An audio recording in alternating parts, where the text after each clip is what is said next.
Good morning, everyone. I hope this finds you well on this beautiful Wednesday and living your very best life in Jesus Christ. Today has been an interesting day because I have spent the entire day looking for silence.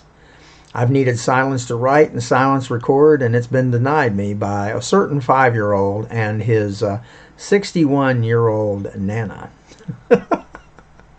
Let me tell you something. My entire life these days seems to be a search for silence. As a musician, I can certainly appreciate the importance of silence. I mean, one of the hardest things to teach kids, for them to grasp, is that for music to be really created, heard, and appreciated, one of the first things we must have is silence so that the audience can truly focus upon the intricacies of the sounds and so that the musicians can hear each other and learn to play together. I used to tell kids that music is a picture painted upon silence, like an artist paints upon a blank canvas. I've reached a point in my life where I cherish moments of silence. It gives me time to really listen and think and appreciate all the blessings God has given me in my life. I had an uncle once whose favorite saying was, "Still waters run deep," by which he meant that people who talk little tend to be deep thinkers. A friend of mine who's an avid outdoorsman, though, he turns it around this way. He says, "Shallow streams make the most noise," which of course means that people who tend to make the most noise also tend to have very little of substance to say. I've often observed that many of us have a problem with silence, and that, the truth be told, we really don't listen very well most of the time. It reminds me of that line in the old Simon and Garfunkel song Sounds of Silence about people hearing without listening. Oh, they hear the words, but they fail to silence their own thoughts and truly listen and understand what's being said. And I'm often amazed at the difference between what is said and what some folks seem to hear. I think it would be good if we all learned to be silent, to be still.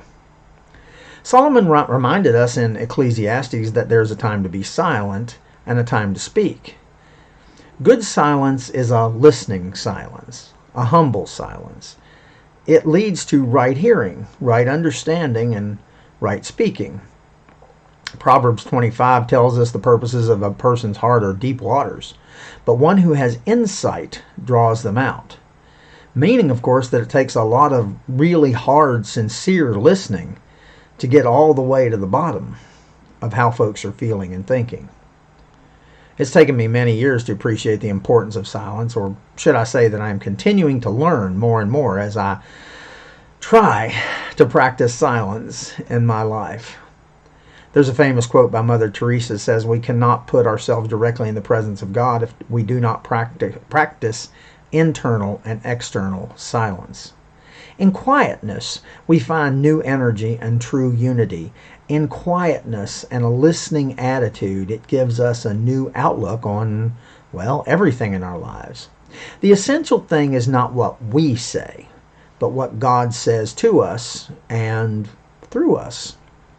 In that silence, He will listen to us. There, He will speak to our hearts. And there, if we're quiet, if we're still, if we truly listen, we will hear His voice. Psalm 46:10, of course, says, "Be still and know that I am God," which I think is a good suggestion, if you will, for everyone. Look, I know we're busy folks. We're running from responsibility to responsibility in a seemingly never-ending race.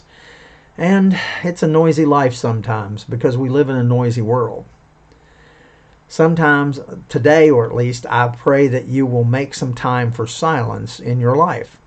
Make some time to listen in silence, because if your heart is full of other things, you just can't hear the voice of God. It's obscured by everything else. But when you have listened to the voice of God in the stillness of your heart, then you will begin to truly know God. I mean, how can we ever hear that still small voice in our lives if we're never quiet enough to truly listen?